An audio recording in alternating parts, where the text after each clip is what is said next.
खुदा तमाम कलीसिया के साथ तमाम लोग के साथ मुतफिकों के इक़दाम में तेरे बेटे को खुदा बाप खुदा बेटा हमसे ब्लेस कर देते हैं। खुदा दोबारा ये इस जिंदगी में दोबारा न लौटे। खुदा जब इसने इरादा कर लिया और इस नशे को छोड़ दिया तो खुदा इसके इरादों को मजबूत करना।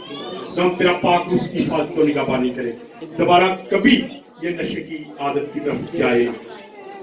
तमाम वो तस्वीरें जो इस खाने के खिलाफ काम करती हैं, जो ऐसे नशे की लातों को लेके आती हैं, यीशु मसीह के नाम से डांटते हैं कि वो भी इस घराने से इस दिल से दूर रहे और ये बेटा मुकम्मल तौर पर सेफ हो और अपने बड़ों का अदब करे, अपने माँ बाप की इज्जत करे और इसकी जिंदगी में एक नया चेंज आ जाए। रमदे जमीन पर जब एक शख्स तौबा करता है, एक गुनाहगार अपने गुनाहों का इकरार करता है, तो आसमान पर लाखों फरिश्ते हम दो स्नान करते हैं, खुशी मनाते हैं। तो खुदा आज तेरे बेटे के लिए बहुत सारे फरिश्तेगान जो हैं वो खुशी मना रहे हैं। तो खुदा अपने बेटे को मुकम्मल तौर पे सेफ करना और खुदा दोबारा कभी इसकी जिंदगी में कोई ऐसी गलती ना हो जिससे इसके माँ बाप को शर्मिंदगी उठाना पड़े।